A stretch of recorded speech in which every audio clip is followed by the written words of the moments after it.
Coming to you from an undisclosed location somewhere deep in the heart of the Santa Monica Mountains, I'm your intrepid host, L.A. Marzulli. Today is September 16th. This is On the Trail of the Nephilim. We will continue our discussion on the Silistani Towers. We'll get into this and so much more after a word from our sponsor, My Patriot Supply. Friends, let's face it, the future of America is looking worse each day. Those who are observant have the feeling that something really bad may happen and happen soon. If it does, are you prepared? Do you have enough food, water, and other essentials to get you through tough times? If not, check out My Patriot Supply. They're the nation's #1 preparedness company, and they've served millions of American families. Folks, we have cans here, and we have cans, their storage cans in Oklahoma. Right now, you can save 25% off their popular 4-week emergency food kit, which will keep you well fed with 4 weeks worth of breakfast, lunch, dinner, drinks, and snacks. Totaling over 2,000 calories a day, this food stays fresh for up to 25 years with proper storage. So it will be there when you need it. In fact, you might need it a lot sooner than that. Let's hope not. So don't wait. Go to preparewithlamarzulli.com and claim your 4-week emergency food kit. You'll save 25% if you act now. That's preparewithlamarzulli.com. Don't wait. Do it today. I say this pretty much every day here on the show, but there is a hidden history which has been deliberately obfuscated from the peoples of the world. In my opinion, there's no doubt about that. If Genesis 3:15 is correct, that there's going to be the seed war, and we see the seed war erupt in Genesis 6, and if the Nephilim were on the earth in those days and also afterwards, then we have to ask ourselves, is there evidence of it? In my opinion, the evidence is absolutely overwhelming, and that's what we do here on this daily show. There is so much information. There are so many pictures that never make it into the film, so many places that we've been that we've only scratched the surface on, because when you make a film, you only have so much time to devote to one subject or your audience gets bored. Hopefully you're not bored here. But what you can see here is a shot standing on top of a bluff overlooking the incredible sight of Sacsayhuaman. Look at the little figure right down there. That's how small that is. That person, it gives you an idea of the scope and the size of Sacsayhuaman. But that's just, it's one of the most astounding megalithic places I've ever been to, and we might talk about that in upcoming shows. But what I do want to say before I get into this is that if you're interested in seeing Politics, Prophecy, and the Supernatural Report, you can only see that on Rumble, Roku, or Bitchute, and that is, all those links are right below. So we're not doing any politics on the show, not a peep, not a word. This is strictly On the Trail of the Nephilim and the UFO update, because in my opinion, they dovetail together. They fit like hand in glove. It's incredible. So moving right along, if you want to see pp&s report, I'm still doing that show, daily show, but you've got to go to our Rumble, Roku, or BitChute. So Lost Civilizations, you can avail yourself of all 7, shameless plug, by going to streaming.lamarzulli.net, streaming.lamarzulli.net. Download them, binge watch them. Folks, there is a hidden history, and that's what we do here. We reveal it. So we talked about this yesterday. Silistani is on the shores of Lake Puno, right next to Lake Titicaca. It's on the border of Bolivia and Peru. We were there in 2014, mind-blowing. And we were there in January. So it was their summer. It was still very cold. The altitude there is around 10,000, 12,000 feet, something like that. It's way up there.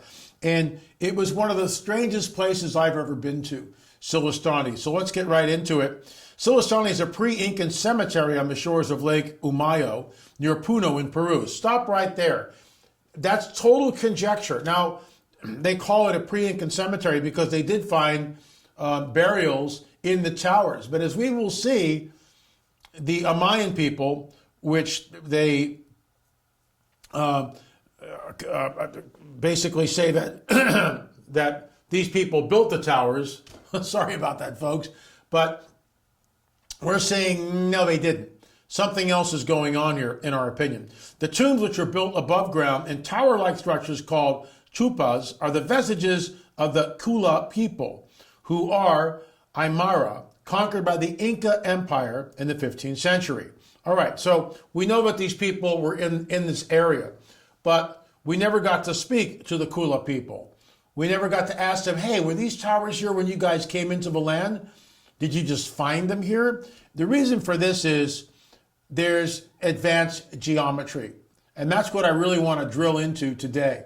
The fact that there's advanced geometry that is incorporated to build these towers. So let's get into it. Here's the welcome sign. You can see that it's definitely weathered and not doing too well. They really need a new sign. Maybe they've done that.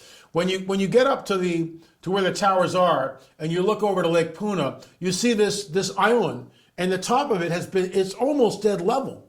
Look at the surrounding terrain behind it, and you see that the mountains are all over the place. But here it's flat, and it's right next to the towers. Now, if I could, I would spend at least a week there with an archaeologist and anthropologist. I talked about this yesterday, and I would try to get over to that island and find out, what's going on with that. How is that completely flat? Maybe it's a natural occurrence. Maybe it isn't. So here's your first shot of what these things look like. This is Basalt Rock, and you can see here the way the tower has already collapsed. Something cataclysmic has happened to it. And on the way up the trail, as I talked about yesterday, this is just a review because we know we're getting new people here all the time. But this is what the Inca who come in later, this is what they do. This is some sort of a funerary device, a tomb or whatever, but it doesn't look anything like what we see here. A or B? Is there a disparity in the stonework? A or B? I sound like when you go and you get your eyes checked, which is better, slide A or B? And they go, you the little click thing and you look through, but I digress. Once again, A, which stonework is superior? I mean, it doesn't take a rocket science to figure this out. Whoever built this tower, first of all, basalt is not indigenous in the area. It's being carted in from miles away. How is that possible when there are no beasts of burden? Could they have done it? Yeah, they could have done it. They could have quarried it. But copper chisels will not quarry basalt. How do they make joints like what we see here? And we'll show close-ups on those in just a little bit. What we do see, this is Inca. This is what it looks like. This is their handiwork. This is their stonework.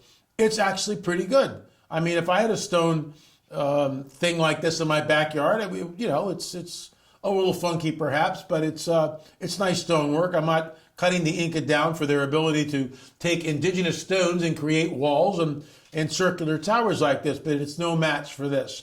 Let's be honest. So we have to start there. We have to look at the disparity between the Solistani Towers and this. Moving right along. Notice the foundation here. Notice the way the foundation stones are flat, embedded into the ground, and then they kind of curve up like this, and then there's a curve, and there's your starting point. There's your circle. Remember, these are conical towers, so they go up. I love this. I can use this mug as a prop, but it's perfect. There's your cone with a handle. But there's your conical shape. And we're going to get into the geometry in just a minute. This is what the tower looks like. The white is when the modern day archaeologists have come in and basically filled those cracks so the tower doesn't deteriorate any further. Notice the ring around the top and then the actual enclosure on the top, and I'll be showing you that in just a minute. When you walk around the tower, and let's go back here, this is the tower that I'm showing you. You'll notice on the left side that it's been cut. Well, what you're looking at is this. That's what you're looking at. It's this angle right here on the right-hand side.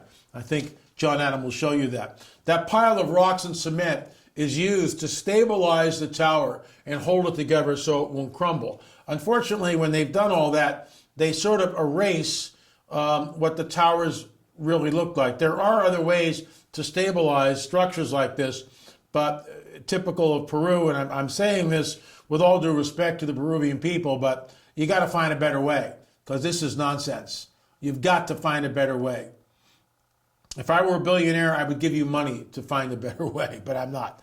So look at up on the top here, where we see the stones and they've been quarried out. They're hollow inside. Well, how is that done? But more importantly, why was it done? And no one has an answer to that. Here's a great shot of it. As you can see, the stones are hollowed out inside. Here's a little key, and we saw this in places. It's right there. We saw this in places like Puma Punku, and I'll show you some of that in future episodes. Absolutely incredible. So Brian Forrester was our guide, and he took us there, and it was astounding. I don't know whether Brian believes in the Nephilim or not, like I do, which is why we sort of have different opinions on what's going on or who's building it. I realize it's conjecture, but when we get into the geometry here, we're looking at an advanced culture, certainly more advanced than the Inca and those that came before them. So let's go on. Look at the round here. This is one of the base of the towers. It's been destroyed. Something happened, something cataclysmic happened. As I mentioned yesterday, when Chase walked into that circle with all of her equipment, all the batteries were instantly drained. She did it twice. She went back to the car, which is about, half a mile away, reloaded the batteries, okay, walked back into the circle, bam, the same thing happened. How is that possible? Something is going on. There is electromagnetic interference in this circle. Notice after thousands of years, look at the radius of the circle, how perfect it is. Look at the foundation stones. It's all been cut. The foundation stones are flat. They're embedded into the earth, and all of a sudden, they curve up like this. Do you realize how difficult it is just to do that? Even in modernity, and I've taken this to stonemasons, they look at it and they go, wow, because it's superior work. It's absolutely superior work. And guess what? The radius is perfect. So moving on to what we talked a little bit about yesterday, notice the stones. Something cataclysmic has happened on this site. The stones it's almost like there was an explosion, and these stones were blasted out and destroyed the tower. We don't know what the tower was used for. I mean, there's lots of conjecture, and I'll sort of wrap up the Solistani Tower report tomorrow on the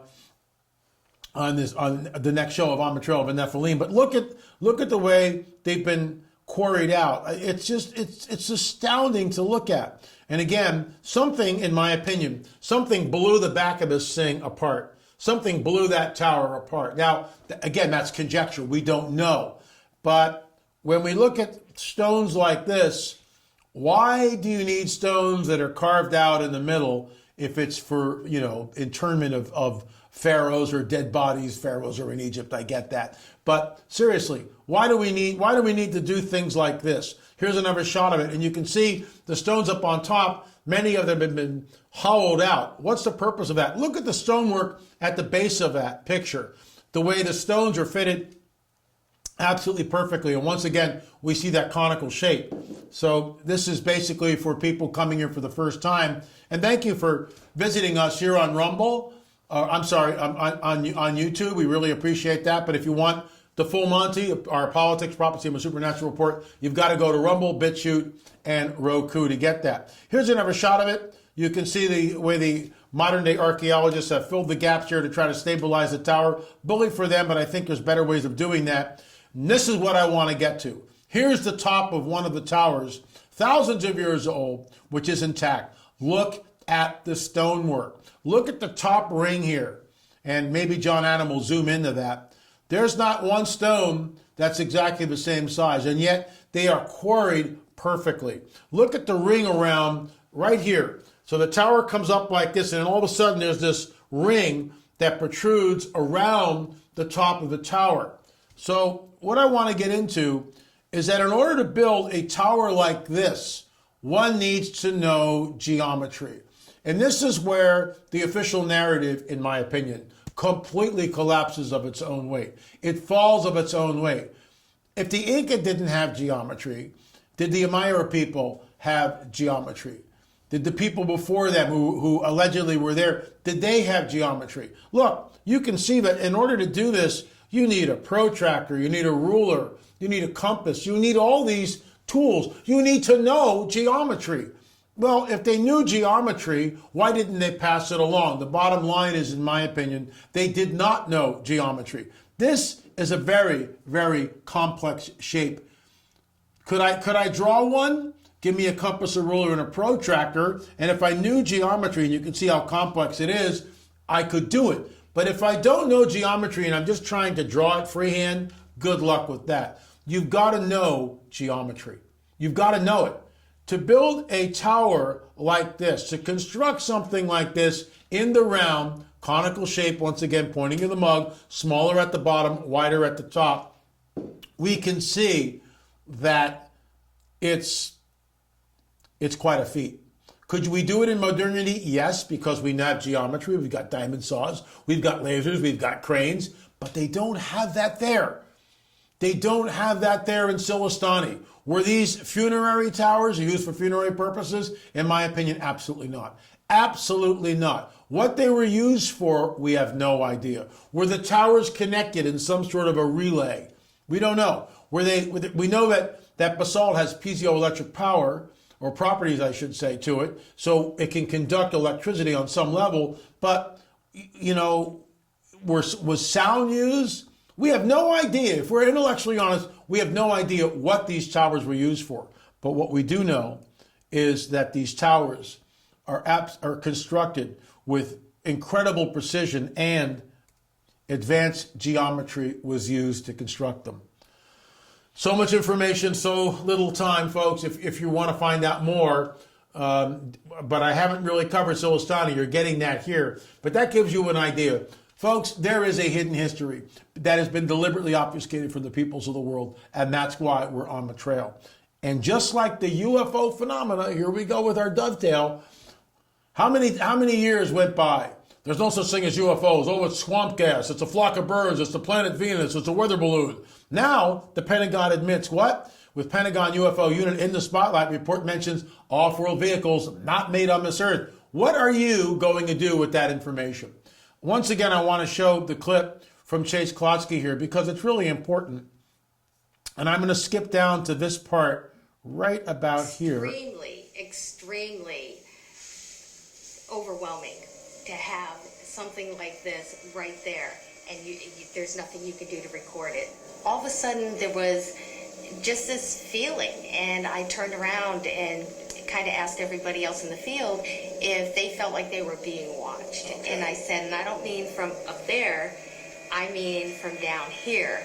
So let me stop it right there. What's interesting here, and I've talked about this, there's so much information that she gives here in this little interview, and we actually shot this in Senior Juan's museum. Richard Shaw, the late Richard Shaw, my good friend, and the co-creator of the Watchers series, filmed Chase, one camera, no lighting crew. He was amazing, and hats off to Richard. Taught me everything I know about filmmaking, and I'm still learning.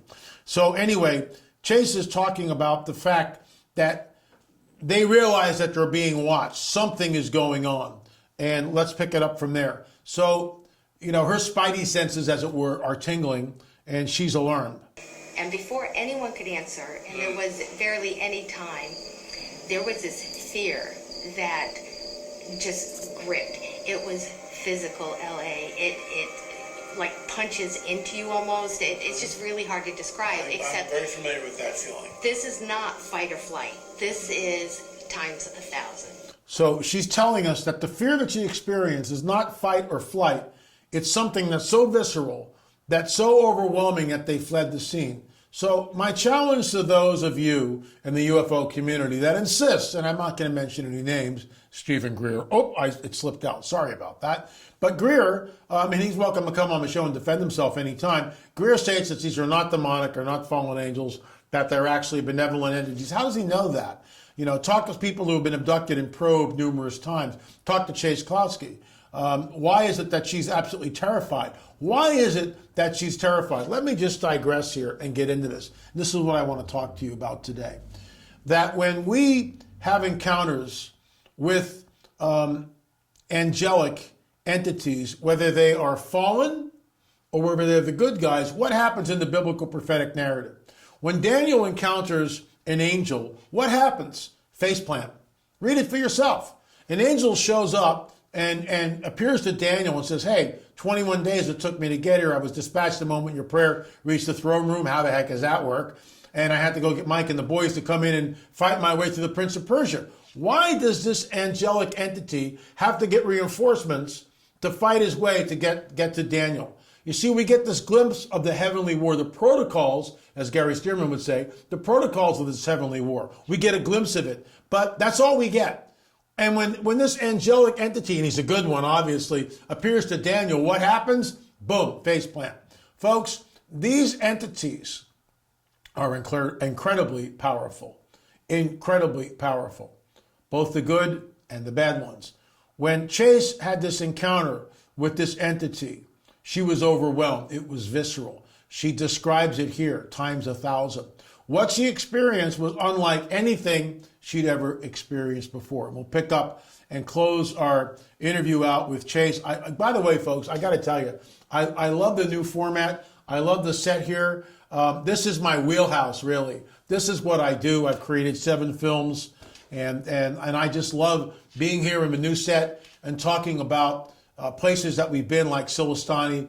We'll pick another place next week. If you have a UFO experience, if you've got good footage, please shoot me an email, la@lamarzulli.net. Once again, I'll close with a prophetic statement by our Lord and Savior, Jesus himself. Even the elect would be deceived if that were possible. Why does he say that? Why does he warn us of this? Because something is coming. Folks, something is already here, which will deceive the masses, which will flip people just like that, like a pancake on a hot plate. That's what will happen. That's what will happen. That the thing just goes flip. Your worldview, unless you know a priori what's coming down, you will be challenged, guaranteed. As a Christian, you will be challenged. Heck, Christians are already being challenged. Oh my gosh, what do I do with this? Let's go back. What do I do with this? Pentagon mentions off-road vehicles not made on this earth. What do you do with that? That's why we talk about it here on Politics, Prophecy, and the Supernatural Report. Remember, please check out our show. It's totally free. It's an hour long, about 57 minutes long. Share it with your friend. UFO Disclosure, The Coming Great Deception, and the Luciferian Endgame. It's a free film. More about part 2. I haven't really worked on it because I'm up to my eyeballs in rebuilding the house. Thanks so much for watching On the Trail of the Nephilim. Remember, we'll see you in the air or on the air. Thanks for watching.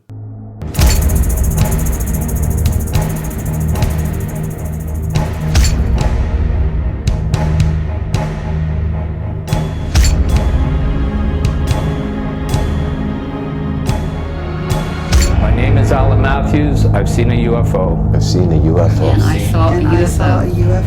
A UFO.